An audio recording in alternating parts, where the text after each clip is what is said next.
Hello and welcome to Foxridge Philately. You may have been following along with me on my Instagram or Facebook pages of the same name, Foxridge Philately, and I welcome you here to my brand new YouTube channel.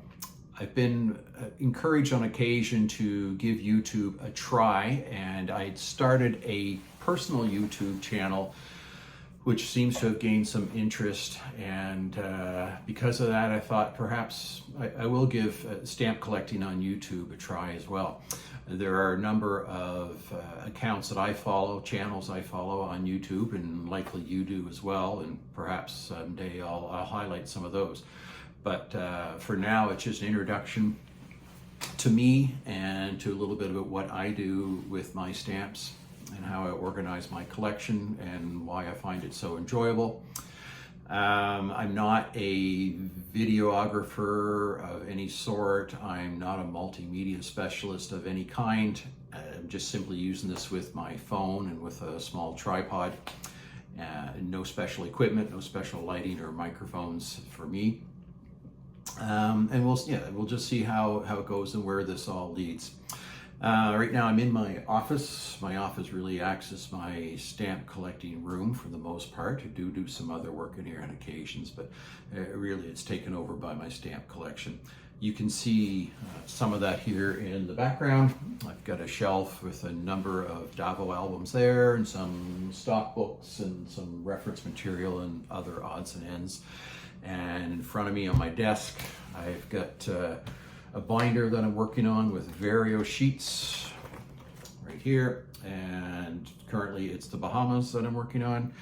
I had picked up a large personal collection of a lovely gentleman back in the winter, I guess it was, and he was a lifelong collector. He was a dealer previously as well, and then he had a personal collection, and it was time for him to finally pass the torch, so to speak, and I feel very fortunate to be able to take on his collection and to learn from it and organize it a little bit to my own wants and needs. He had it extremely well organized, and it still is, and broken down by British Commonwealth and other worldwide countries, a number of albums, many boxes that are all highly organized with valuations for each country given to, and the catalog numbers and so on and so forth. So it makes my work for putting them into Vario sheets a little bit easier. Simply what I'm doing here is I'm writing on a little slip of paper the catalog number and the date of the issue, and then the catalog, Scott catalog value. And then I'm adding it all to a binder and slowly working my way through that. So perhaps as I go on with this channel and do some other episodes, I will show you some of those stamps and some of the ones that are interesting to me, as well as other parts of my collection. I've got quite a varied interest, I guess. I know some would say you really need to specialize, and I remember being told that once or twice by longtime collectors. What do you specialize in? You have to specialize. And I was kind of stuck on what to say. I said, well, I collect what I like, and what I like tends to vary from time to time too. So that's what I do, and I guess that's the fun of that hobby too. Whoever you collect and however you organize your stamps is your business, and it's what works for you. And there's no right or wrong way, as we all, I think, really know anyway. And I don't collect for the value. I'm not looking at it as an investment at all, because as many of you know, there's very little return on the investment. It's more about the enjoyment and the fun of the hobby and the learning that you get from it. And I find it very, and I've said this before in some of my posts, I find it very therapeutic and very relaxing just to kind of come in here and pick away for a couple hours on my stamps. It's like you're escaping to a whole other world, and everything else kind of gets put on hold for a while. I'll see if I can give you a little bit of a sense here of some of the items I have. Here you can see the binder, and I've got the Scott catalog there, and more 102 and glassines to go through. And then some bits down here, some odds and ends, of my collection. And then up in here in the closet, here is most of this is what I had gotten from the gentleman, as you can see.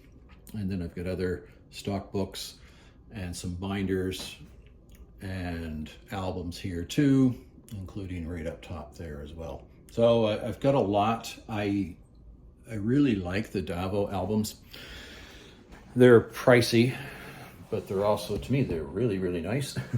They do beautiful work, and it allows for presentation of stamps in a, I think, a really professional way, and I just enjoy flipping through them from time to time. And of course, the completion of pages is always lots of fun too, very rewarding.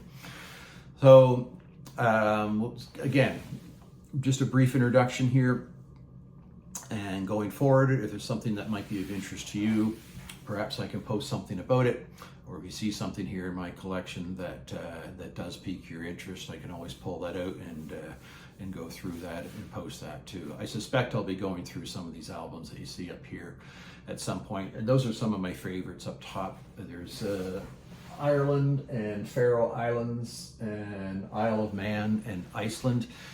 I've been picking away at Isle of Man specifically for some time now. And I've kind of got a thing for that, and Iceland too. I was fortunate enough with my partner to spend 2 weeks in Iceland back in the spring, May and early June, and it was spectacular. And I was collecting Iceland a little bit before that as well, but then that really piqued my interest in Iceland. I seem to have a thing for North Atlantic countries. I collect a lot of Europe, but North Atlantic area is of particular interest, and I could see myself branching out even more into the Scandinavian countries. I've got a fair amount of Denmark kicking around here, and a nice collection of Sweden, for example, too. And I do some topicals too. I collect maps on stamps and foxes on stamps too. The channel name is Fox Ridge Philately. Perhaps I'll explain that at some point. But as a result, I do collect foxes, and I started a collection of horses on stamps, but there are thousands of stamps with horses on them. So it's a little much, because you could never ever get to the end of that. And perhaps I could be a little more specific. I did at the most recent stamp show I was at speak to a gentleman, and I thought it was a great idea. My partner, not so much, who's an equestrian and rides regularly. I don't think she was as crazy about his topic, but his topical collection of horses is dead horses on stamps, dead or dying horses on stamps. And he's got, I think he's at 12 or 13 at the time. But that's actually kind of neat. I don't know if I'll collect dead horses on stamps, but it makes it a lot more manageable rather than just horses on stamps. I got back into the hobby, just a little bit of a quick background before I wrap up. I got back into the hobby about 5 or 6 years ago. I think 5 years ago now. It's end of August 2024. And it was just before COVID. So I wasn't a COVID collector per se. I collected during COVID, but I got back into it before that. Like a lot of people my age, I'm 54 currently, I collected as a kid and enjoyed that, but then got out of it and didn't really have much interest at all. And then 5 years ago, I pulled my dad's old small collection, Canada collection, out of my closet that I've had for years since Dad passed away. And it really, really grabbed me. And I was fascinated by it. I said, wow, this is really, really cool. And the history and the geography. And honestly, at the time, probably the connection to Dad as well. And he just had a small Canada collection. I live on the east coast of Canada. And from there it grew, and I do have a Canada collection of Davo albums of Canada, but as you can see, it's branched out to much, much more than that. And I don't see it really ending, and you know, it's an ongoing hobby. There's never any finish to it. But I do have to try to be careful sometimes on what I'm looking at, of interest at a stamp show or that's online. It's like, oh gosh, I could get into this, I could get into that. Maybe it's the ADD in me, but I find it really hard to narrow things down. And I've come to accept that that's okay as well. So it's your hobby, it's your collection, and there are no right or wrong ways to go about it. So thank you for joining me, and thank you for coming along in this channel. And we'll see you next episode, and we'll talk maybe a little bit more about some specifics around what I have. Take good care, folks.